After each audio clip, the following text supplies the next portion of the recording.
হঠাৎ করে বিএনপি পল্টি নিয়েছে, তারা এতদিন ধরে জাতীয় ঐকমত্য কমিশনে থেকে জুলাই সনদে স্বাক্ষরের পর এখন বলছে আমরা এটাকে মানি না। এটা জামাতের বক্তব্য। আর বিএনপির বক্তব্য তো আমরা জানি, অনৈক্য সৃষ্টি হয়েছে, বিশ্বাসঘাতকতা হয়েছে, তাদের সাথে প্রতারণা হয়েছে, এটি হচ্ছে বিএনপির ভাষ্য। আসলে পল্টি দিল কে, বিশ্বাসঘাতকতা বা প্রতারণা করলো কে, আসল প্রতারক কে? এখানে আসল প্রতারক হলো জাতীয় ঐকমত্য কমিশন। এটা হলো মূল কথা। জাতীয় ঐকমত্য কমিশন, আমি শুরু থেকে আমি কখনোই এই জাতীয় ঐকমত্য কমিশনের যে লোকগুলো আছে এই লোকগুলোর উপর আমার কোনো আস্থা ছিল না, একদম শুরু থেকেই ছিল না।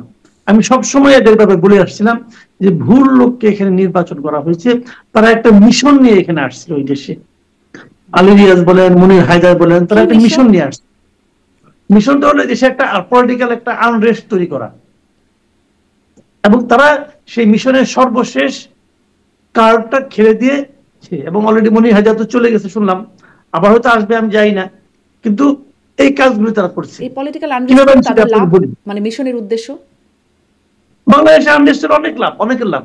বাংলাদেশ যদি শান্ত সুস্থির এবং গণতন্ত্রের পথে অগ্রসর হয় তাহলে বাংলাদেশের জনগণ ছাড়া কারো লাভ নাই। এই হলো বেসিক কথা। কারণ সবাই এটা আনরেস্ট চায়, কারণ একটা প্রবাদ আছে বাংলায় যে ওলট পালট করে দিয়ে আমরা লুটে পুটে খাই। এই হলো মূল ঘটনা, এটা হলো বেসিক কথা। আমি আপনাকে বলি যে ঝামেলাটা কোথায় পাকছে। এই যে অনেকে বলতেছে না, জামাতের অথবা এনসিপির লোক বলতেছে কিন্তু যে কাবিনে সিগনেচার করেছেন এখন সংসার করতেই হবে। এইগুলো হলো জানেন, মানে মানুষকে বিভ্রান্ত করা একটা প্রক্রিয়া।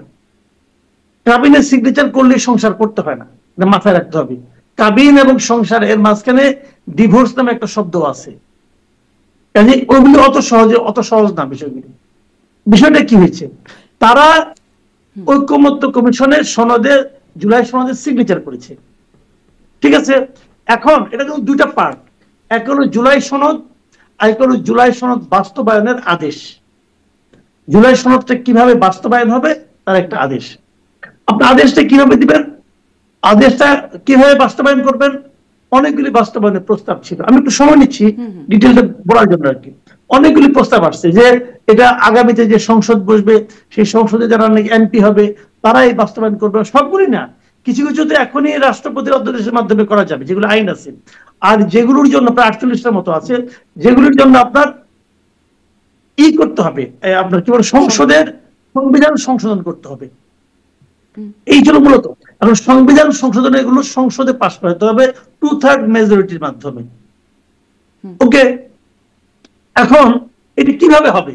বিএনপি বলতেছে যারা নতুন সংসদে আসবে তারা করবে, কিন্তু তাদের এই কথার উপর অনেকে বিশ্বাস রাখে না। বলে না এটা এখনই করতে হবে, এখনই তোমাকে এটা নিয়ে মানে অঙ্গীকার করতে হবে। অঙ্গীকার করছি কিন্তু ওটা তো হবে না। তখন তারা বললো যে আমরা একটা আদেশ তৈরি করব, যে প্রধান উপদেষ্টা দেবে, এবং সেটার মাধ্যমে আমরা বলবো যে এটা বাস্তবায়ন করতে হবে এবং বাস্তবায়নের পদক্ষেপগুলি কি হবে। একটা হলো এই যে যারা এমপি হবে তারা এটা বাস্তবায়নের জন্য একটা হবে পরিষদ হবে, সেই পরিষদের মেম্বার হবে, তারা এটাকে এটাকে সবগুলি এই জুলাই সনদে যা যা আছে সবগুলি তারা বাস্তবায়ন করবে।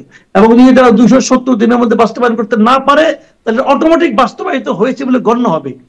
মানে বিষয়টা কি, বিষয়টা হলো সারা দেশে যে 300 লোক নির্বাচিত হয়ে আসবে তাদের উপর কারো কোনো আস্থা নাই।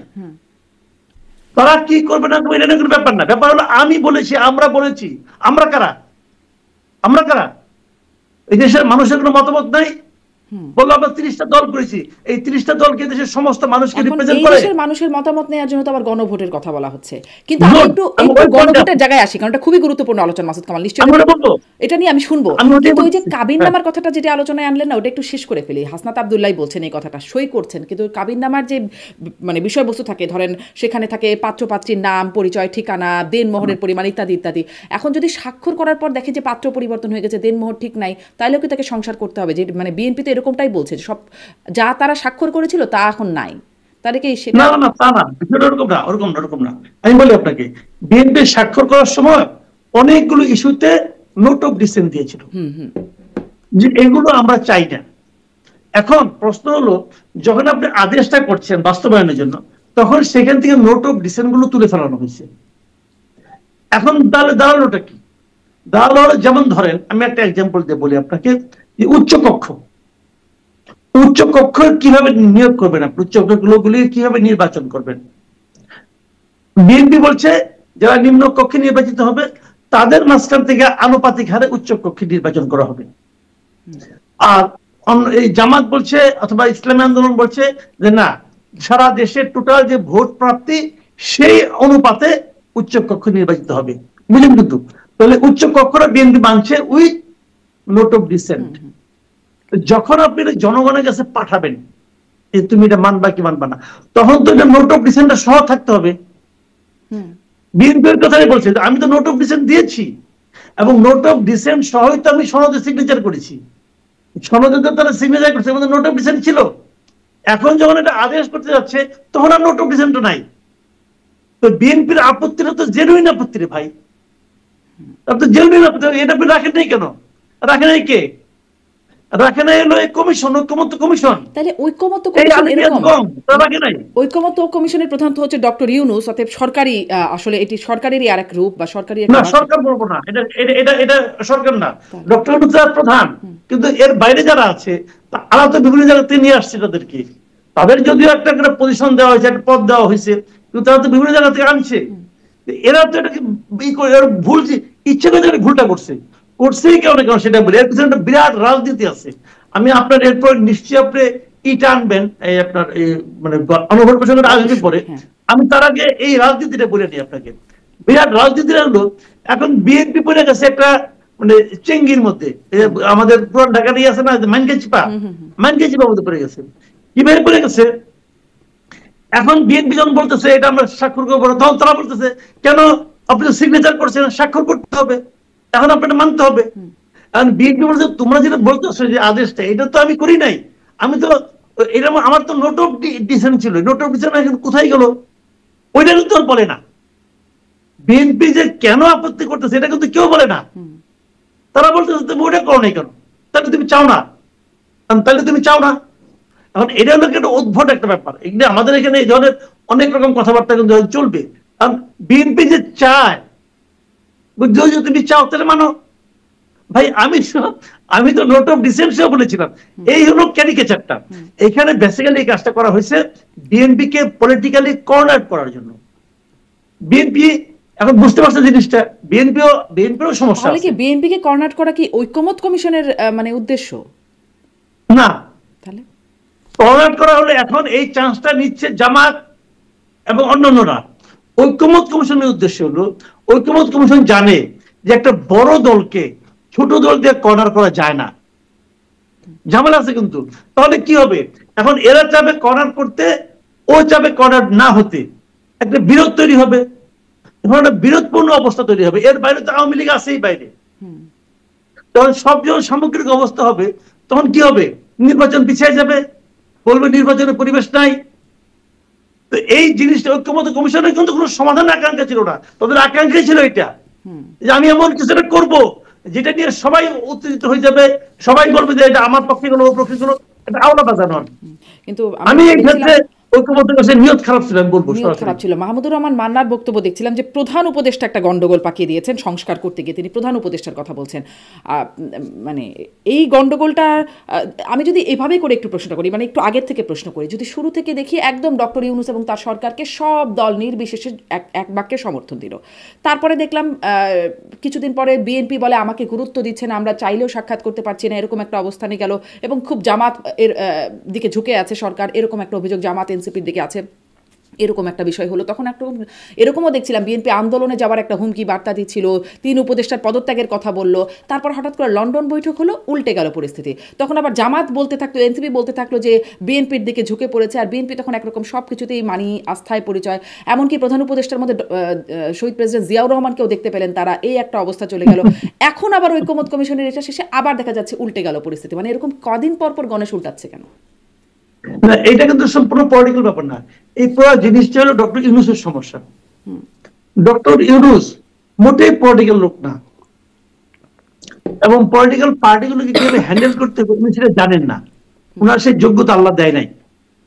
অথচ উনি একটা এমন একটা পোস্টে আসছেন যে পোস্টের দায়িত্ব হলো, মূল কাজ হলো পলিটিক্যাল পার্টিগুলোকে হ্যান্ডেল করা। যে কারণে উনি সিরিয়াস টাইপের লোক না রে ভাই। রাষ্ট্র চালনার জন্য, রাষ্ট্র পরিচালনার জন্য যতটুকু ঠান্ডা মাথা দরকার, যতটুকু সিরিয়াসনেস দরকার ওনার সেটা নাই, একদমই নাই। এবং সবচেয়ে বড় কথা হলো কি, ওনার সেই ইচ্ছাও নাই। উনি ওনার মতো চলেন, এই বলতেছেন এটা, ওই বলতেছেন এটা, কখন কি বলেন আমি ওনার কথা কোনো আগা মাথা পাই না। উনি বলেন এবং উনি উনার মানে উনি উনার মতো চলেন, উনি যেটা ভালো মনে করেন সেটাই করেন। এটা ওটা সারা জীবনের অভ্যাস। গ্রামীণ ব্যাংকে উনি তাই করছেন। ওনার অনেক কাজ নিয়ে যুক্তি নিয়ে, ওনার কাজের যৌক্তিকতা নিয়ে প্রশ্ন উঠছে, উনি তাও করছেন। মানে উনি যে, আমি এবার একটা এক্সাম্পল দিয়ে বলি, উনি যে গ্রামীণ ব্যাংকের এমডি থাকার জন্য যে আচরণটা করছেন, যে সমস্ত কর্মকাণ্ড করছেন, কোন সেন্সিবল লোক এটাকে সাপোর্ট করবে? অন্যান্য মামলাগুলিতে তাকে শেখ হাসিনা হয়তো হয়রানি করছে মানলাম, কিন্তু গ্রামীণ ব্যাংকের এমডি উনি কি থাকতে পারেন 71 বছর বয়সে? ওনারই দেওয়া গঠনতন্ত্র, ওনারই দেওয়া থাকতে পারেন। কখন পারেন? যদি উনি মনে করেন আমি গ্রামীণ ব্যাংকের মালিক। তাহলে উনি তো গ্রামীণ ব্যাংকের মালিক না, উনি এমডি ছিলেন, বেতনভুক্ত এমডি। তিনি তো পদ ছাড়তে চান নাই, এই কোর্টে গেছেন, ওই হায়ার কোর্টে গেছেন, সুপ্রিম কোর্টে গেছেন, শেষ পর্যন্ত উনি ব্যর্থ হয়েছেন। তাহলে গ্রামীণ ব্যাংকের এমডি থাকতেই যদি এত কিছু করতে পারেন, তাহলে এখন তো জাতিসংঘ মহাসচিব হওয়ার শর্ট লিস্টের মধ্যে দেখা যাচ্ছে তার নামও আছে, তাহলে সেটার জন্য আবার কি তিনি বিশেষ কিছু করবেন নাকি? ওটা হইলে পরে ভালো, ওটা যদি হয় তাহলে আমরা বরং, উনি যার সঙ্গে যাবেন আমরা বরং বেঁচে যাবো যে ঠিক আছে ভাই গেছে। কারণ উনি তো জগদ্দল পাথরের মতো আছেন। কারণ ওনার দেখেন, ওনার একদিকে ইমেজ আছে, কিন্তু ওনার সেই ইমেজের যে প্রয়োগটা আমাদের জন্য, আমরা কি ভেবেছিলাম, আমরা আন্তর্জাতিক খ্যাতি সম্পন্ন লোক নিয়ে আসছি যে নাকি সারা দুনিয়াতে 3-0 বাস্তবায়ন করতে চায়। উনি আসলে পরে দুনিয়ার সমস্ত ডলার টলার সব আমাদের এখানে আইসা করবে, একদম ইয়ের মতো, শিলা বৃষ্টির মতো ডলার পড়তে থাকবে। উনি আসলে পরে এখানে উনি বলতেন না পৃথিবীর কাছে আমরা যাবো, কোনো পৃথিবী আমাদের কাছে আসবে। আসছে পৃথিবী? পৃথিবী আসছে? পৃথিবী আসে নাই। উনি যান পৃথিবীতে, পৃথিবীর সঙ্গে দেখা করে না। ইংল্যান্ডে তো গেছিলেন, ইংল্যান্ডের প্রাইম মিনিস্টারের সঙ্গে দেখা করছে? দেখা তো করে নাই। ইংল্যান্ড, ইতালি, কাতার এবং কাতারে আমিরও শেখ তার সাথে দেখা করে নাই, কেউ দেখা করে নাই। আর ওনার কাছে কেউ আসছে? আসে নাই। এগুলি যে বলছেন না, উনি উনি সবসময় বলেন, ওনার স্টাইলটাই। ওনাকে আমি বলি উনি হলেন কথার ফেরিও না। উনি কথা দিয়ে সবাইকে বোঝানোর চেষ্টা করেন যে অমুক তমুক করে ফেলেছি। আসলে ভাই ওটা এক সময় ছিল যখন আপনার কেমন নোবেল লরিয়েট ছিলেন, তখন আপনি বলতেন, লোকে মুগ্ধ হয়ে শুনতো, শুনে টুনে নিয়ে করতো। এখন তো এই অবস্থা নাই, রাষ্ট্র ক্ষমতায় আসছেন। আপনি আমাকে বলে একটা কথা বলে শেষ করে ওনার সম্পর্কে, এই যে ওনার 3-0 যে প্রকল্প, এইটা আইডিয়াটা 3-0 কি আছে? জিরো প্রভার্টি, তাই না? Zero unemployment and zero carbon emission. এই তো জিনিসটা খেয়াল করেন কিন্তু। আচ্ছা আপনি আমাকে বলেন, যদি জিরো প্রভার্টি হয় তাহলে জিরো আনএমপ্লয়মেন্টের কি দরকার ভাই?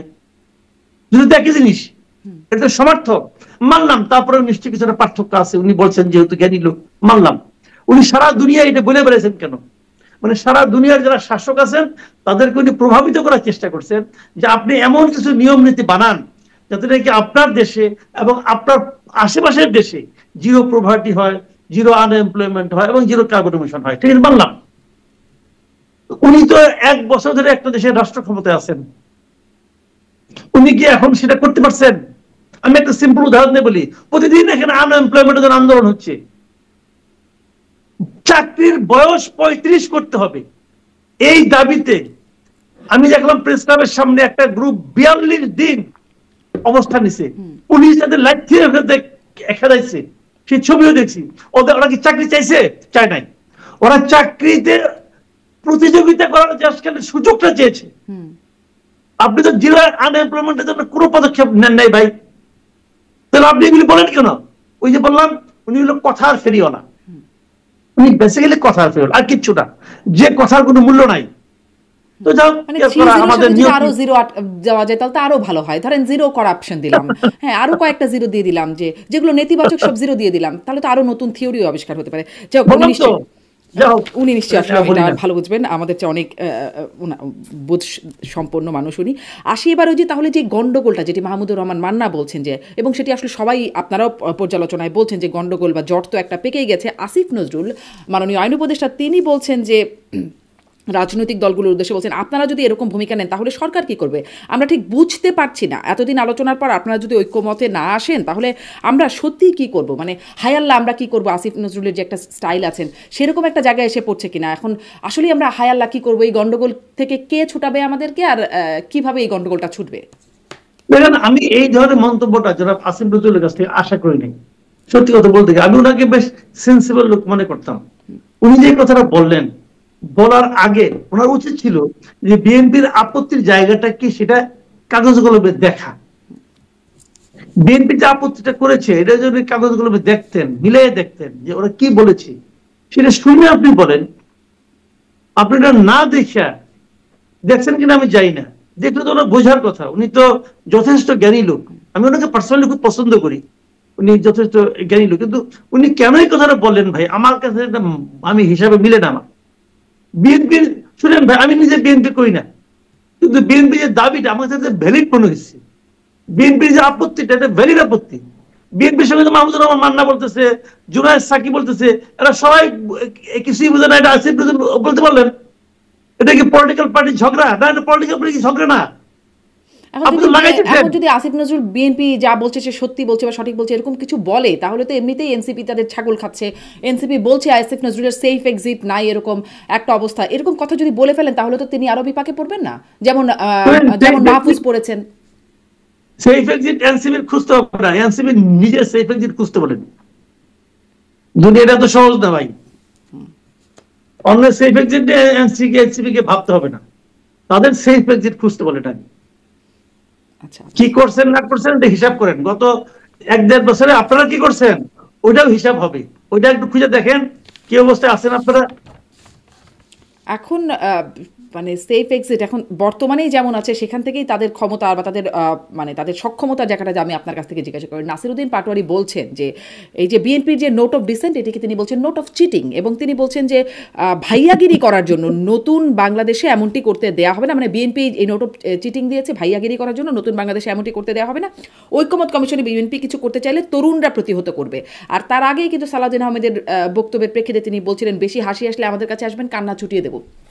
মানে এনসিপির কি কান্না ছুটিয়ে দেওয়া বা প্রতিহত করে ফেলবে বিএনপিকে, এরকম সক্ষমতা এনসিপি রাখে না, তাদের সেই সক্ষমতা নাই। আমি একটা এক্সাম্পল দিয়ে বলি, ওনারা বলেন না কিছু হলে তরুণদের অজুহাত দেন যে তরুণদের নিয়ে, ইয়াংদের নিয়ে, স্টুডেন্টদের নিয়ে আমরা হ্যান করব ত্যান করব। ভাই আপনাদের সঙ্গে স্টুডেন্টরা আছে আছে এই যে ডাকসু, জাকসু, রাকসু, চাকসু, মানে আপনার 4টা ইউনিভার্সিটি যে ছাত্র সংসদ নির্বাচন হলো, একটাতেও এনসিপির যে ছাত্র সংগঠন আছে কেউ বিজয়ী হয়েছে? বাদ দেন বিজয়ী হওয়া, একটাতেও তারা প্রতিদ্বন্দ্বিতা করতে পারছে, সেকেন্ড পজিশনে আসতে পারছে কোন একটা ইউনিভার্সিটিতে, কোন একটা পোস্টে পারছে? ভাই এদেশের তরুণ সমাজ আপনাদেরকে প্রত্যাখ্যান করেছে। এই তথ্যটা যত দ্রুত আপনারা আপনাদের মগজের মধ্যে নিতে পারবেন, গ্রহণ করেছে তারা যদি তাদের সাথে থাকে, আমি বলছি শিবির জামাতের কথা বলছি, যে তারাও তো একই রকম দাবি কথা বলছে, তারা যদি সাথে থাকে তাহলে কি প্রতিহত করতে পারবে বা ওই যে কান্না ছুটানোর মতো সক্ষমতা তারা রাখবে? হ্যাঁ, তারা যদি সঙ্গে থাকে তাহলে তারা আওয়াজ তুলতে পারবে, এর চেয়ে বেশি কিছু না ভাই। শুনেন, বিষয়টা হলো কি, এনসিপির যতগুলি সফল প্রোগ্রাম আছে বাংলাদেশে, যতগুলো, তার সঙ্গে সবসময় সে দুইটা শক্তি পাশে পাইছে, একটা হলো জামাত শিবির, একটা হলো সরকার। এর মধ্যে যদি সরকার তার সঙ্গে না থাকে তাহলে ভাই এরা নো হয়। আমরা কিন্তু নিশ্চিত থাকেন ভাই, আমরা তো মাঠে ঘাটে যাই, তাই না? আমরা তো মাঠে ঘাটে যাই, দেখি তো অনেক জেলা পর্যায়ে এনসিপির কিছুই নেই, কেউ ছিলেন এনসিপির পাবলিক। আর ভোটের বাজারে যে কি হবে আল্লাহ রহম করুক, যাই না কি হবে। আমি এই দলটাকে নিয়ে আমি পার্সোনালি খুব আশা করছিলাম যে এরা বোধহয় ভালো কিছু করবে, এবং আমি মানে খুবই আশাবাদী ছিলাম আমি যে কিছু একটা ভালো হবে। কিন্তু এদের কিছু নেতৃবৃন্দের উল্টাপাল্টা কথা, উল্টাপাল্টা কর্মকাণ্ড, এবং এগুলি দিয়ে মানুষের কাছে তারা নিজেদেরকে একটা সন্দেহযুক্ত দলে পরিণত করছে। এনসিপির প্রসঙ্গ যখন আসলো, আমি আসলে মূল প্রসঙ্গটাতে যাব, গণভোট একটা খুবই গুরুত্বপূর্ণ, কিন্তু এনসিপির প্রসঙ্গ যেহেতু আপনি বলছেনই, এতদিন ধরে শাপলা শাপলা শাপলা এতই গুরুত্বপূর্ণ মনে হলো শাপলা পেলেই যেন জয় হয়ে যাবে, শাপলা ছাড়া নির্বাচনই যাবে না, আর নির্বাচন কমিশনও দেবে না এরকম একটা অবস্থা, দুইটাই একরকম একটা একগুয়ে অবস্থায় আছে। নির্বাচন কমিশন এখন রাজি হলো, কিন্তু শাপলা কলি কেন? শাপলা দিলে সমস্যা কে ছিল? এত ঘাপলা শাপলা নিয়ে কেন থাকছে? শাপলা নিয়ে ঘাপলার মূল কারণ হলো, শুনেন বিষয়টা হলো কি, আমি কিন্তু এখানে এনসিপিকে দোষ দিই না। এনসিপি চাইতেই পারে, এনসিপি চাওয়াটা কোনো অন্যায় না। সে চাইলো, গোয়ার তুমি করলো, না দিলে আমি ইলেকশন যাবো না সেটাও বললো, সব ঠিক আছে। আমার কথা হলো, আমি এখানে দেখি নির্বাচন কমিশনের দুর্বলতা।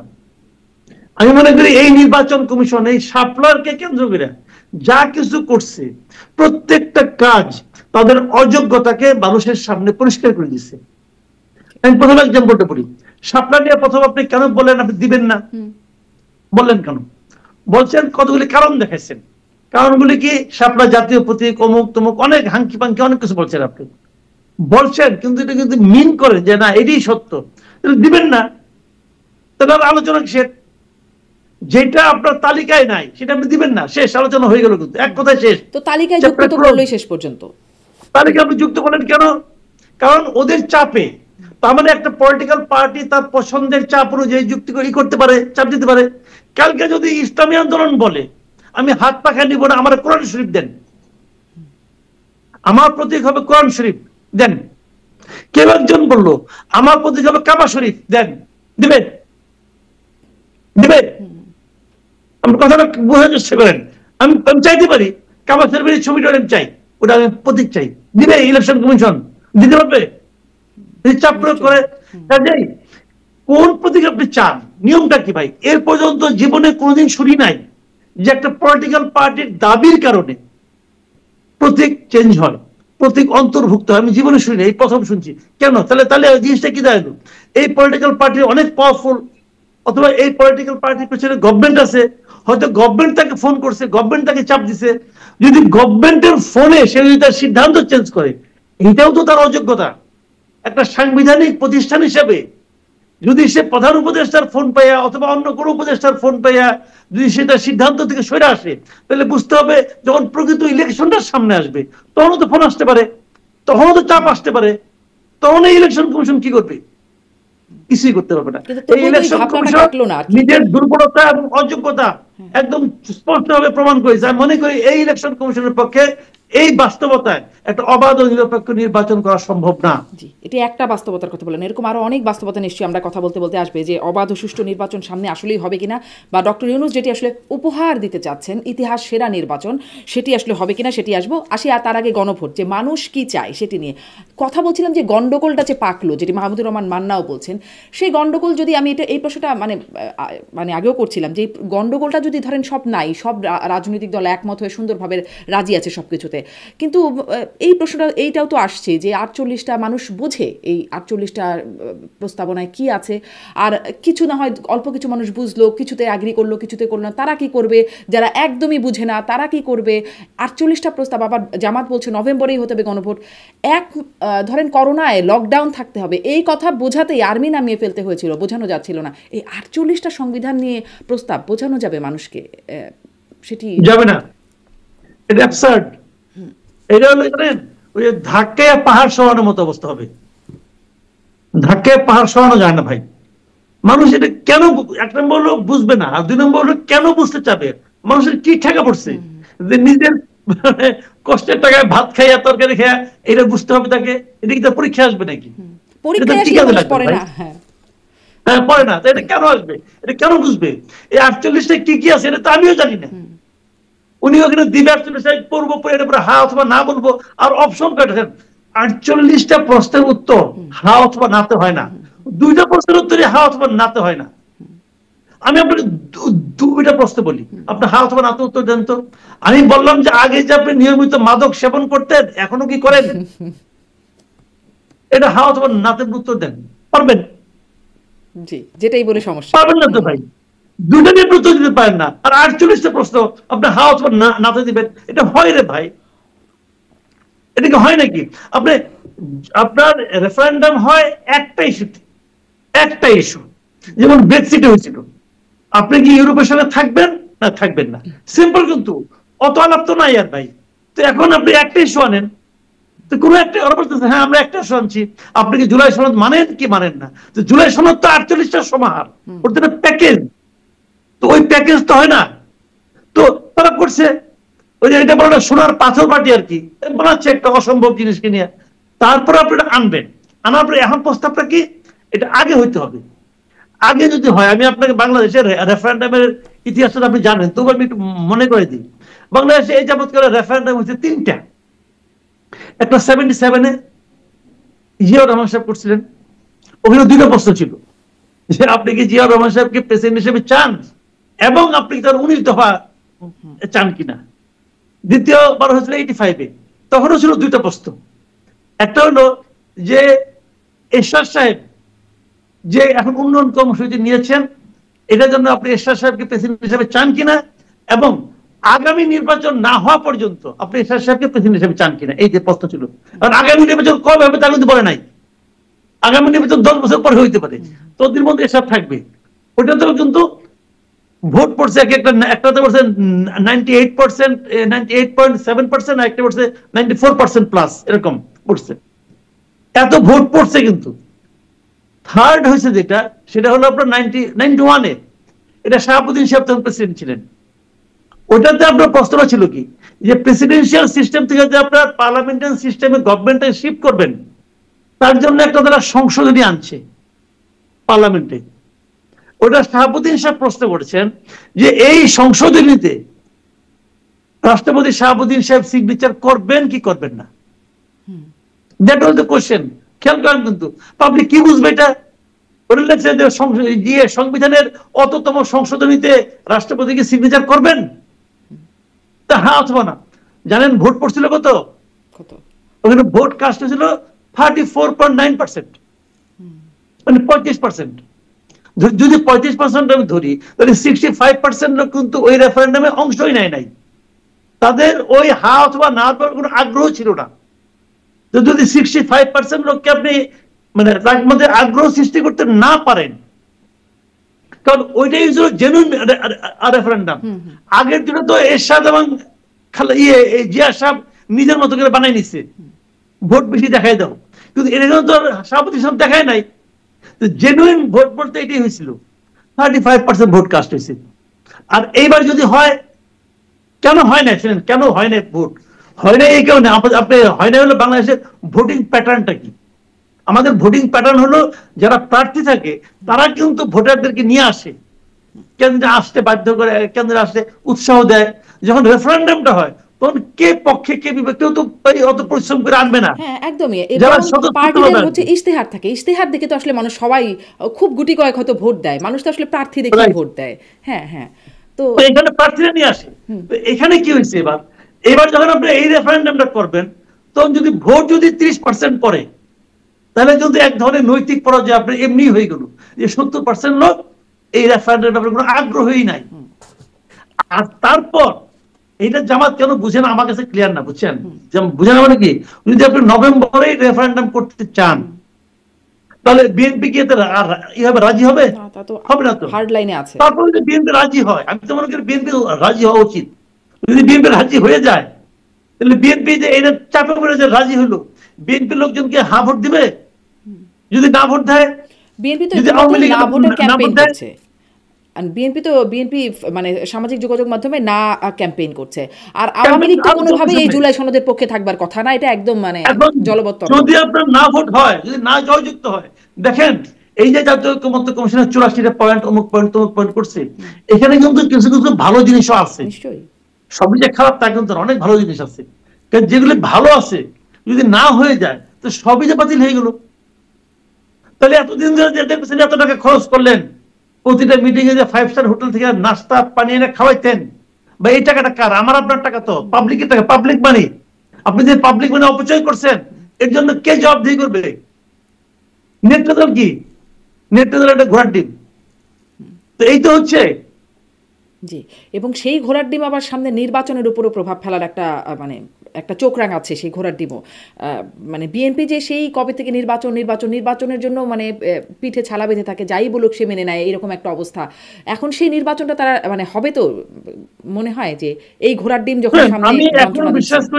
আমি এখনো বিশ্বাস করি ফেব্রুয়ারিতে নির্বাচন হবে, আমি মনে করি এই যে জামাত এখন যেগুলি বলতেছে বিএনপির বিরুদ্ধে, এটা হলো জামাত জাস্ট মাঠ গরম করতেছে, এবং জামাত তার মানে পাবলিকের কাছে সে যাওয়ার চেষ্টা করতেছে এবং বিএনপি কে ডিফেন্ড করার চেষ্টা করতেছে। কিন্তু নির্বাচন ফেব্রুয়ারিতে হবে, এবং সেই নির্বাচনে যাওয়ার জন্য বিএনপি জামায়াত সবাই উন্মুখ হয়ে আছে, তারা নির্বাচনে যাবে। আপনি গ্রামাঞ্চলে যাই দেখেন, এখন জামাত কিন্তু মানে পুরো দমে তাদের নির্বাচনী প্রচারণা চলছে। তারা ফজরের নামাজ পড়েই কিন্তু নির্বাচনী প্রচারণা শুরু করে দেয়, এবং নির্বাচনী প্রচারণা সারা দেশে চলছে, এবং নির্বাচন ফেব্রুয়ারিতে হবে। এর আগে যা কিছু দেখতেছেন এই সবই হলো যার যার মাঠ গরম করা। এবং এই যে মাঠ গরম করার পাশাপাশি এটা কোন পর্যায়ে যাবে জানি, এটাকে আবার ইস্যু করে কেউ অন্য কেউ চলে আসে কিনা তা আমি বলতে পারবো না। এই যে ইস্যুটা তৈরি করার জন্য, ইস্যুটা কিন্তু বানিয়ে দিয়ে গেছে আবার ঐক্যমত্য কমিশন। ইস্যু করে অন্য কেউ চলে আসে, অন্য কে? এটার মানে যা বলছে ওইটুকুই বুঝে নেন। মানে অন্য কে চলে আসতে পারে সেটি আর বলবেন না। সবাই বুঝতে পারছে, আপনিও বুঝতে পারছেন, হয়তো আমার যে বেশি কথা বলে লাভ কি ভাই? কি ভাসুরের নাম যে মুখে নেওয়া যাবে না? আচ্ছা, তাহলে ভাষণটা কি কে জানে, ভাষণও হইতে পারে, অন্য কিছু হইতে পারে। আচ্ছা, আমার তো ভাষণ নাই। আসি একটু যে যখন দেশে এরকম একদল আরেক দলকে প্রতারক, বিশ্বাসঘাতক বা পল্টিবাজ এরকম আখ্যায়িত করছে, আবার এই আলোচনা হচ্ছে, আমি আলোচনায় আনতে চাচ্ছি সাবেক প্রধানমন্ত্রীর সাক্ষাৎকারের বিষয়টি। তার সাক্ষাৎকার নেওয়া যাবে কি যাবে না, নেওয়া কতটা অপরাধ হয়ে যাবে, কোটি টাকা দিলেও কেউ নেবেন না, আবার কেউ নিতে চান, এই একটা আলোচনা চলছে। তখন দেখা যাচ্ছে যে একসাথে কতগুলো বিদেশি গণমাধ্যমে, 3টি বিদেশি গণমাধ্যমে, আন্তর্জাতিক গণমাধ্যমে তার সাক্ষাৎকার প্রকাশ হলো, এবং দেখা যাচ্ছে যে আরও কিছু নাকি পেন্ডিং আছে, আরও নাকি আসবে, সেটি জানা যাচ্ছে। আসলে কি বার্তা দিলেন, তার কিছু বিষয় আমি ভেতর থেকে আনবো, কিন্তু এই সময়ে এসে এরকম সাক্ষাৎকার কি বার্তা পাওয়া গেল? শুনেন, আমি এখন দুটো জিনিস বলি। একটা জিনিস হলো, আমি নিজে একজন সাংবাদিক, আমি ইউনিভার্সিটির সাংবাদিকতা বিভাগে পড়াশোনা করেছি, সাংবাদিকের এথিক্স কিছু কিছু জানি। এতদিনে কিছু ভুলছে কিনা জানি না, বাংলাদেশের যে পরিবেশ হয়তো কিছু ভুলতেও পারি, কিছু কিছু জানি। সাংবাদিকরা কি করে, কার ইন্টারভিউ নেয়? আমার কেউ ইন্টারভিউ নিবে? আমি তো পাবলিক রে ভাই, আমার ইন্টারভিউ কেউ নিবে? নিবে তার যার ইন্টারভিউ নিলে লোকে দেখতে চাইবে, এবং লোকে এই মুহূর্তে কার কথা শুনতে চায় তারটাই নিবে। এই যে আপনার একসঙ্গে এতগুলি টেলিভিশন, এতগুলি সংবাদ মাধ্যম, রয়টার, আল জাজিরা, এপি, সবাই যে তার ইন্টারভিউটা নিল, এই প্রতিষ্ঠানগুলি সাংবাদিকতা বুঝে না, তারা তো তারটা নিয়েছে, কারণ তারা জানে যে ওনারটাই লোক এখন শুনতে চাচ্ছে। আপনি করলেন কি, মাঝখানে মাস্তানি করে বলে দিলেন তার কথা প্রচার করা যাবে না, বলছে তো প্রচার হচ্ছে না দেশে। এই 5টা 6টা মিডিয়ার ইন্টারভিউকে অনুবাদ করে প্রথম আলো ছাপে নাই, আরো অনেক মিডিয়া ছাপছে কেন? তার মানে তারা কেন ছাপলো, এটা বুঝান আপনি আমাদের। তারা ছাপছিল এই কারণে যে তারা মনে করে তাদের যারা রিডার আছে তারা এই ইন্টারভিউটা পড়বে। তাহলে তাদের এখন আপনি এটাকে বন্ধ করছিলেন কেন? আপনি কেন বলছিলেন যে তার কথাগুলি প্রচার করা যাবে না? যদি আপনি প্রচার যারা করলো তাদেরকে আপনি জিজ্ঞাসা করছেন যে তোমরা কেন প্রচার করলা? জিজ্ঞাসা করে নাই তো। তাহলে কি হলো? তাহলে হলো যে আপনি এমন একজন লোক যিনি আইন বানান অথবা আইন মানে জারি করেন না বুঝে, আপনি বোঝেন না যে কোনটা এই যে নিষেধাজ্ঞা নাকি পালন করা সম্ভব না এবং কেউ পালন করবে না, সেই নিষেধাজ্ঞা আপনি দেন কেন? আপনি দিচ্ছেন। এই সরকার এইগুলি সরকার এই সমস্ত বালখিল্যতা আছে আমি বলে মনে করি, মানে কত বড় অযোগ্য তার প্রমাণ হলে এখানে পেয়েছি আমরা। আর একটা কথা বলি আপনাকে, যে কথা নাকি ইদানিং নিয়ে খুব আলোচনা হচ্ছে, কেউ বলেছে আমি ওনারটা নেব, জেলে যেতে হলেও নেব, এটা খালেদ মহিউদ্দিন বলেছেন। আরেকজন বলেছে, কাজী জেসির বলেছে কি যে 20 টাকা দিলেও আমি নেব না। হতে পারে, দেখেন এগুলো হলো যার যার ব্যাপার, উনি নেবেন না, ওনার 20 টাকার দরকার নাই, কিন্তু ওনাকে কেউ 20 টাকা কেউ সাধছে সাধলাম নেন, তা তো না। উনি কথা বলেছেন যে আমি 20 টাকা দিলেও নেবো না, আর উনি বলছেন আমি নেব। এই দুটো নিয়ে অনেক আলোচনা হচ্ছে, কিন্তু আমার কথা হলো কি যে সাংবাদিক হিসাবে যদি আপনি সাংবাদিকতা করেন, আমি দেখেন ভারতের চম্বলে একসময় কিন্তু অনেক বড় বড় ডাকাত ছিল, ওই ডাকাতদের ইন্টারভিউ কিন্তু অনেক লোক টাকা ছাড়াই গেছে, যে নিয়ে আসছে, জীবনে রিস্ক ছিল তবু যে নিয়ে আসছে। কেন নিছে? তারা মনে করেছে যে এই ইন্টারভিউটা আমার রিডারের জন্য দরকার, সে কিন্তু লাইফ রিস্ক নিয়ে আসছে ভাই। এটাই সাংবাদিকতা। খালেদ মহিউদ্দিন যে কথাটা বলেছেন এটাই সাংবাদিকতা। আর কাজী জেসির যেটা বলছেন ওটাকে আমি অন্তত সাপোর্ট করি না। মানে সাংবাদিক কি দেখেন? সাংবাদিক দেখেন আমি কোন কাজটা আমার রিডারকে স্যাটিসফাই করবে, সে সেটাই করবে, এখানে কোনো অনলাইন। এখন কথা হলো কি যে আপনি যদি মনে করেন যে ইন্টারভিউ মানে হলো তোলমর্দন করা, তাহলে এক কথা। এই যে শেখ হাসিনা যখন প্রধানমন্ত্রী হিসেবে ছিলেন, তখন উনি যাদেরকে ইন্টারভিউ নামে লোকজন তার সামনে যে দাঁড়াইতো, দাঁড়ায় তেলের ড্রাম নিয়ে যাইতো, যে যা করতো, ওটা তো ইন্টারভিউ না, ওটা ইন্টারভিউ না। ইন্টারভিউ হলো তাকে যখন বিদেশের মাটিতে বিবিসি প্রশ্ন করতো, ওইটা হলো ইন্টারভিউ। তো ওই ইন্টারভিউ নিলে পরে ওর পাবলিক খুশি হবে, পাবলিক জানতে চাইবে যে এই প্রশ্নটা সে করতে পারছে, সে এটা করছে, এটা ভালো ইন্টারভিউ। এবং আমি তো মনে করি খালেদ মহিউদ্দিন ইন্টারভিউ নিলে এটা একটা ভালো ইন্টারভিউ হবে। জি, নিশ্চয়ই, নিশ্চয়ই। আমি তার এবার ইন্টারভিউয়ের ভেতরে একটু জায়গায় যাই। বলছেন যে তিনি নেতৃত্ব পরিবর্তনের একটা আভাস আছে, যে তিনি দেশে ফিরবেন, আওয়ামী লীগ দেশে ফিরবে, সেটি সরকারে হোক আর বিরোধী দলে হোক, এবং নেতৃত্বে যে তাকে বা তার পরিবারকে থাকতে হবে এমনটা না, তিনি এমনটা বলছেন। এই বার্তাকে কিভাবে নিচ্ছেন? উনি কি বলছেন না বলছেন সেটা তো আমাদের এখানে বিভিন্ন মিডিয়াগুলি বলছে, এবং ওনার কথাকে আমি আসলে অতটা মানে করি না, মানে আপনি গুরুত্ব দেই না, আমি দেই না। কারণ দেখেন, আপনি যদি বিদেশে থাকেন, ধরেন আপনার, আমি ব্রেক্সিটের কথা আবার বলি। ব্রেক্সিট যখন হয় তখন ডেভিড ক্যামেরন ছিল প্রাইম মিনিস্টার। ব্রেক্সিটে ভোটে মানে আমরা নাটা বিজয়ী হয়ে গেল, মানে আপনার তারা ইউরোপের সঙ্গে থাকবে না। ডেভিড ক্যামেরন থাকার পক্ষে ছিলেন। ডেভিড ক্যামেরন এটা নীতিগত অবস্থান ছিল। সেই নীতিগত অবস্থান দেখেন যে ওনার যে নীতিগত অবস্থানটা জনগণ সেটাকে চাচ্ছে না। তাও তো মাত্র 1% ভোটের ডিফারেন্স ছিল, 49 আর 51 ছিল, এই ছিল ডিফারেন্সটা। তো উনি কি করলেন? উনি কিন্তু প্রাইম মিনিস্টার পোস্ট থেকে পদত্যাগ করলেন। তার দল থাকলো, তার দল থেকে আরেকজন হইলো। উনি হলেন না কিন্তু, লক্ষ্য করে উনি কিন্তু রিজাইন করে চলে গেলেন। এইটা হলো কি? এটা হলো মানুষের মতামতকে অনার করা এবং দলকে নতুন নেতৃত্বের হাতে ছেড়ে দেওয়া। এটাই ডেমোক্রেসি। আমি ছাড়া দল অচল, এটা ডেমোক্রেসি না। কারণ উনি আসবেন না, উনাকে দল নেবে কিনা এটা হলো প্রশ্ন। উনি যদি বলতেন যে যে ঘটনা ঘটছে তারপরে আমার দল যদি আমাকে নেয় তখন আমি ভেবে দেখবো, তা তো না। উনি আমি থাকবো না, আমার অমুক থাকবে না, আমার দলের ফ্যামিলি, তার মানে কি? ওনার মন মানসিকতা এখনো কিন্তু একনায়কতান্ত্রিক রয়ে গেছে। এই মন মানসিকতাকে আমি অনার করি না, এটা ঠিক না। তিনি বলছেন যে তার পরিবারকেই থাকতে হবে এমনটি না, মানে তার বক্তব্য হচ্ছে তার পরিবার থাকার কথা কি বলছে? কেউ তাকে যে কান্নাকাটি করছে যে আপনি থাকেন, আপনার ফ্যামিলি থাকুন, নেতাকর্মীরা তো দেখা যায় যে করতে পারে। তার যেগুলো ইন্ডিয়ায় গেছে মাল পানি নিয়ে, তারা মাঝে মাঝে তারা শোনায় যে আপনি ছাড়া দেশ চলবে না। উনি কমর নাকি? উনি কমর? দেশ চলবে না? দেশ চলে, দলও চলে, সবই চলে।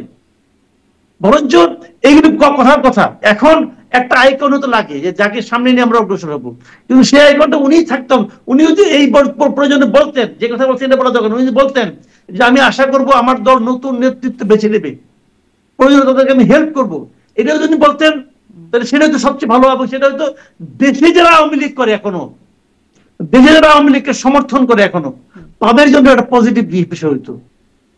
উনি কিন্তু নিজে না শুনলে, আমাদের দেশে আওয়ামী লীগকে গত 15 বছর উনি যা বানাইছেন, উনি যদি নিজের থেকে না সরেন তাহলে কিন্তু ওনার কেউ সরানোর কথা বলতে পারবে না। তাহলে এটা তো হলো না। উনি যদি আওয়ামী লীগকে ভালোবাসেন, ওনার উচিত ছিল নিজে থেকে সরে যাওয়া এবং নতুন নেতৃত্বের হাতে আওয়ামী লীগকে দেওয়া। কাজে উনি এগুলি কি বলছেন কি বলছেন না এটা অন্য হিসাব। আমার হিসাব, পার্সোনাল হিসাবে, ওনার পরিবারের লোকের যে ইমেজ তৈরি হয়েছে এবং যে সমস্ত কর্মকাণ্ড ওনার ফ্যামিলির লোকজন করছে, ওনার ভাই ভাতিজা, ওনার চাচতো, ওনার কাজিন যারা আছে, এরা এই তাপস টাপস যারা, সে হেলাল, শেখ হেলাল, তারপরে আপনার কি বলে যারা ছিল আর কি, তার ভাইয়ের ছেলে তাপস, তারপরে আপনার পরশ, হ্যাঁ, শেখ সেলিম, এরা যা করছে, এরাই দেশে আইসা নিয়ে আবার সেই রাজত্ব করব, এত সহজ না। বাংলাদেশের মানুষ অত বোকা না। আচ্ছা, কিন্তু আপনি বলছিলেন যে যে নিজে সরে যাওয়া, এটি যেমন সংস্কৃতিটা আমাদের দেশে নাই, ব্রেক্সিটের উদাহরণ বারবার দিচ্ছিলেন, সেরকম নাই, এবং বাংলাদেশ আসলে ক্ষমা চাওয়ার সেই রকম একটা দৃষ্টান্তও নাই। এমনকি জামাতকেও আমরা বলতে শুনি, জামাতের আমির বলেন 47 থেকে 25 পর্যন্ত যদি কারো মনে কষ্ট দিয়ে থাকি, কোনো ভুল করে থাকি, সেজন্য তিনি নিঃশর্ত ক্ষমা চান। মানে অনেকগুলো যদি, অনেক ভেগ, অনেক ওয়াইড করে রেখে তিনি বলছেন।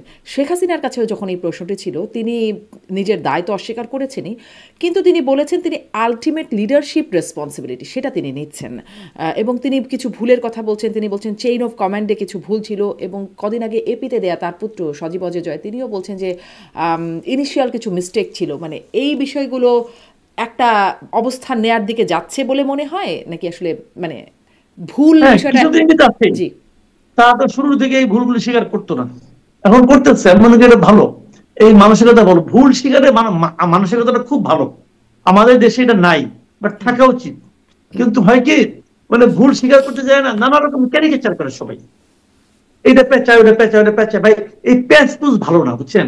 পেঁচাতে গেলে না ওই সুতার মধ্যে নিজেরও মানে পা হাত আটকে যায়। আমি একটা এক্সাম্পল দিয়ে বলি আপনাকে, ডক্টর শফিকুর রহমান কি বলছে, 1947 সাল থেকে আজকে 22শে অক্টোবর রাত্র 8টা 11 মিনিট পর্যন্ত যদি আমাদের আচরণে কেউ দুঃখ পেয়ে থাকেন তাহলে, আচ্ছা এর মধ্যে তো 2024 ছিল, 2024 তো শেখ হাসিনা তার আচরণে দুঃখ পেয়েছে, তাহলে কি সে শেখ হাসিনার কাছে ক্ষমা চাইছে নাকি? চাইছে? এইগুলি ভাই বললাম না, এগুলো কি একটা জিনিসকে ঢাকার জন্য অনেক নাটক করে, এত নাটক হতে কিছু নাই।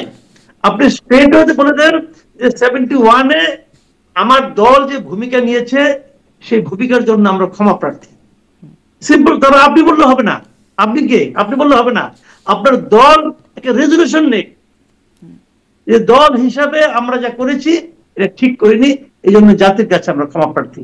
এটা বললে পর আপনাদের মান সম্মান যাবে না। আপনারা তো অনেক কিছুই করতেছেন, মানে ভোট পাওয়ার জন্য তো পাগল হয়ে গেছেন, পাগল হইতে হইতে বলে দিয়েছেন যে মেয়েদের জন্য আপনার কর্মঘণ্টা 5 ঘন্টা করবেন, এটা তো বলছেন। আপনার কাছে কেউ চাইছে? বাংলাদেশের কোনো মেয়ে আপনার কাছে বলছে যে আমরা আমাদের কর্মঘণ্টা কবে 5 ঘন্টা করেন? কেউ তো চায় নাই। তা আপনি দেওয়ার জন্য পাগল হয়ে গেছেন কেন? তার মানে আপনি আপাতত 8-এর থেকে 5-এ আসছেন, পরে এক সময় ধীরে ধীরে 5-এর থেকে এটা শূন্যতে নিয়ে যাবেন, বলবেন মেয়েদের কোনো কাজকর্ম করার দরকার নাই, ঘরে বসে থাকো। ভাই এইগুলি মানুষ বুঝে। এই 5 ঘন্টাতেও তো আসলে এটা আমাদের নিজেদের মানে কর্ম অভিজ্ঞতা থেকে বলি, অনেকেই মাতৃত্বকালীন ছুটি দিতে হয় বলেই মেয়েদেরকে অনেকে চাকরিতে নিতে চায় না, যে বেসরকারি চাকরিতে। যখন জানবে একটা মেয়েকে 5 ঘন্টা কাজ করবে তখন তাকে কেন নেবে একজন এমপ্লয়ার, যে আমি একটা পুরুষকে নেবো, সে অন্তত 8 ঘন্টা কাজ করবে, বেশি সার্ভিস পাবো, তাই নয় কি? এবং তারপরে ভাই এগুলি তো অনেক খারাপ, সেটাই মানে এটাও জানেন। তার হচ্ছে বড় কথা, কোন নারী কি আপনার কাছে বলেছে, কেউ কি দাবি করেছে আপনার কাছে যে আমাদের কর্মঘণ্টা কমান, আমি পারি না 8 ঘন্টা করতে? কে বলছে? কেউ তো বলে নাই। তো আপনি নিজের থেকে এগুলি বলে, তার মানে কি সে ভোটের জন্য পাগল হয়ে গেছে, ভাই আমাদের ভোট দাও, আমাদের ভোট দাও, এইগুলি বোয়াস।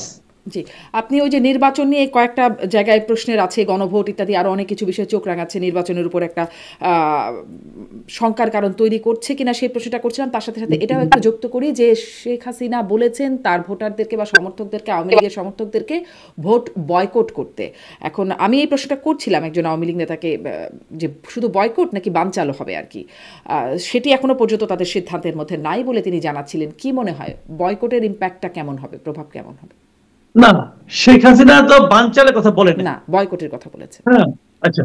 তো এখানে আমি মনে করি এই সিদ্ধান্তটা কিন্তু অনেক বড় প্রভাব ফেলবে, বড় প্রভাব ফেলবে এই কারণে যে ধরেন আওয়ামী লীগের তো কিছু ভোট আছে, এটা সবাই স্বীকার করে যে মিনিমাম আওয়ামী লীগের 20% ভোট তো আছে এই দেশে। মানে যদি আওয়ামী লীগের দুঃশাসনের কারণে যদি ভোট কিছু কমেও থাকে, সেটা 20% লোক কিন্তু আছে। একটা ছোট্ট একটা যুক্ত করি যে মানে বিশেষ করে আওয়ামী লীগের লোকজনই বলছেন যে তাদের ভোট কমেছে, এই মানে টানা ক্ষমতায় থাকার কারণে তাদের কিছু ভোট কমেছে, কিন্তু আবার এই সরকারের সময়ে যেই অবস্থা, যেই দুঃশাসন চলছে তার কারণে নাকি তাদের আবার ভোট, তাদের জনসমর্থন বেড়েছে। তারা মনে করছে যে মানুষ ভাবছে যে ভুল হয়ে গেছে, আগেই বুঝি ভালো ছিলাম, এরকম তাদের যে বয়ানটা আপনিও শুনেছেন, যে এটা একদম এটাকে আপনি একদম উড়াই দিতে পারবেন না। এই বয়ানটার পেছনে কিছু ভিত্তি আছে। যাক, আমি তবুও খুব কনজারভেটিভ একটা হিসাব দিচ্ছি। কনজারভেটিভ আমি বলতেছি যে 20% আছে আওয়ামী লীগের ভোট। ওকে, নরমালি যখন ইলেকশন হয় কত পার্সেন্ট ভোট কাস্ট হয়? 70% ভোট কাস্ট হওয়া মানে অনেক ভোট কাস্ট হওয়া, ঠিক না? 70% ভোট কাস্ট হওয়া মানে অনেক ভোট কাস্ট হয়, কিন্তু তো সেখানে 70% তো হয় না, তবু ধরলাম 70%। সেখান থেকে আপনি 20% স্টেট হতে বাদ দেন, কত থাকে? 50%। আর যখন আওয়ামী লীগের ভোট না হবে, আওয়ামী লীগ যখন না থাকবে, ব্যালট পেপারে নৌকা মার্কা থাকলো না, তখন কি হবে? মানুষ জেনে যাবে যে কে পাস করতেছে, মানে নির্বাচনে কোনো প্রতিদ্বন্দ্বিতাই হবে না। যদি প্রতিদ্বন্দ্বিতা না থাকে, অনেক মানুষ কিন্তু ভোট দিতে এমনিও যাবে না, নিজের দলের লোকই যাবে না, আমার দল তো এমনি পাস করবে। প্রতিদ্বন্দ্বিতা না ভাই, যত খুশি আপনি বলেন, বাংলাদেশে ইলেকশনে প্রতিদ্বন্দ্বিতা হয় আওয়ামী লীগ আর বিএনপি, এটা আমরা অনেকদিন ধরে দেখে আসছি।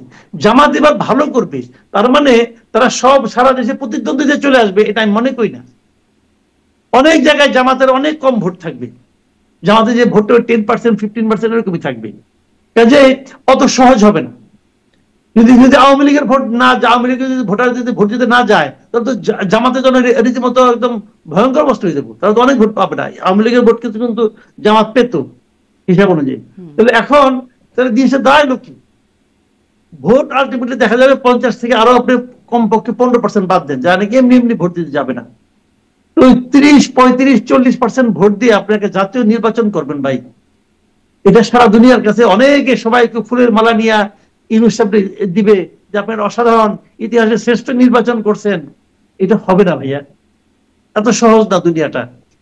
অলরেডি কিন্তু বলা বলি শুরু হয়ে গেছে। কয়েকদিন আগে দেখলাম তো যে 6টা মানবাধিকার সংস্থা যাদের সঙ্গে ডক্টর ইউনুস ওই জাতিসংঘে যায়নি, ওখানে মিটিং করছিল, তারাই চিঠি লিখছে যে আওয়ামী লীগের উপর নিষেধাজ্ঞা রাখা ঠিক না, এটা প্রত্যাহার করে নেন।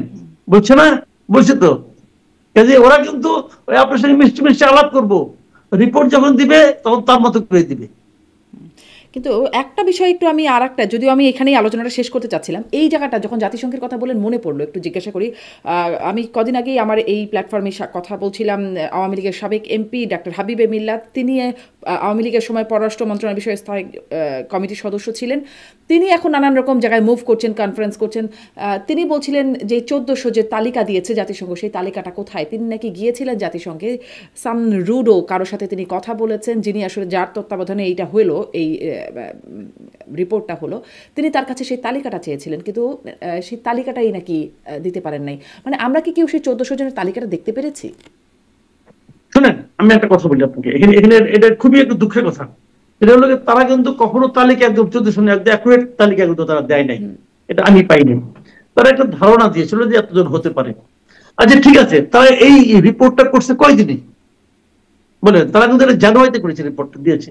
তারা কিন্তু খুব বেশি দিন যে সময় নিচ্ছে তা না, কিন্তু তারা ধরেন ম্যাক্সিমাম 1 মাস, 1 মাস তারা বিভিন্ন জনের সঙ্গে কথাবার্তা বলে করেছে। আচ্ছা তারা নয় পারে নাই ভাই, তারা 1 মাসে কি আর করবে?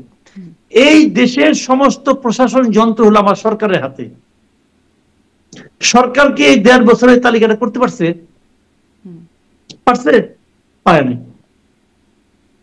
আমি আপনাকে আরেকটা কথা বলি, সবচেয়ে এই সংক্রান্ত সবচেয়ে ভালো তালিকা এবং অথেন্টিক তালিকা এই পর্যন্ত যতগুলি আমি দেখেছি, সেটা করেছিল জামাতে ইসলাম। জামাতে ইসলাম এই যারা নিহত হয়েছে তাদের তালিকা করছে এবং এটা এখনো চলমান আছে। এর মধ্যে তারা এটা নিয়ে 12টা বই বাই করছে এবং বেশ মোটামোটা বই, এক একটা বইয়ের 2 কেজি কিনে হবে। সেই বইয়ে তারা প্রত্যেকটা নিহত ব্যক্তির ছবি, ফ্যামিলির ছবি, তার ন্যাশনাল আইডি কার্ডের ছবি, কোথায় মারা গেছে সেই ঘটনার বর্ণনা, হাসপাতালের সার্টিফিকেট, সমস্ত কিছু আপনি ওটা দেখলে বুঝবেন যে এই লোকটা আসলে কোথায় মানে অত্যন্ত গুরুত্বপূর্ণ একটা কাজ জামাতে ইসলাম করছে। যে কাজটা জামাতে ইসলামের মতো একটা পলিটিক্যাল পার্টি করতে পারলো, সেই কাজটা সরকার করতে পারে নাই। সেই কাজটা সবচেয়ে বড় বিরোধী দল নিজেদেরকে দাবি করে যে বিএনপি, তারাও করতে পারে নাই। যদি বিএনপি করতে পারতো তাহলে বিএনপি বড় দল, অনেক লোক আছে, তাদেরটা হয়তো আরো ভালো হতো। যদি গভর্নমেন্ট করতো, গভর্নমেন্টের প্রচুর অর্থ আছে, তাহলে গভর্নমেন্টটা আরো ভালো হতো। কিন্তু তারা কেউ করে নাই, জামাত করছে। এর কারণটা কি? এর কারণটা হলো তারা আসলে করতেই চায় না, তারা করতেই চায় না। জামাত করতে চায়, জামাত করেছে। আমি কিন্তু এখানে জামাতকে ধন্যবাদ দেব, জামাত একটা বেসিক কাজ করছে, এই কাজটা আর কেউ করে নাই। ওদের এখানে লক্ষ্য হলো যে কিভাবে ক্ষমতায় যাওয়া যায়, কিভাবে ক্ষমতায় থাকা যায়, ক্ষমতায় গেলে এবং থাকলে আয় ইনকাম ভালো হয়। জামাতের তালিকায় কতজন আসলে এসেছে, যেটা একদম অথেন্টিক? জামাতের তালিকা প্রথম তারা করছে 10টায় আছে বোধহয় 698 জনের মতো, সরি 900 জনের মতো আছে। না না সরি, প্রথমবার 698 জনের মতো আছে। আর পরে আর 2টা বই আছে বাই করছে, সব মিলে বই হলো তাদের 12টায় সব মিলে বোধ হয় আপনার এই 1000 খানেক একটু কম আছে, 800-900 হবে, 800-900 মতো আছে। আমার কাছে একটা ফিগারটা এই মুহূর্তে মনে নাই, আছে আমার কাছে।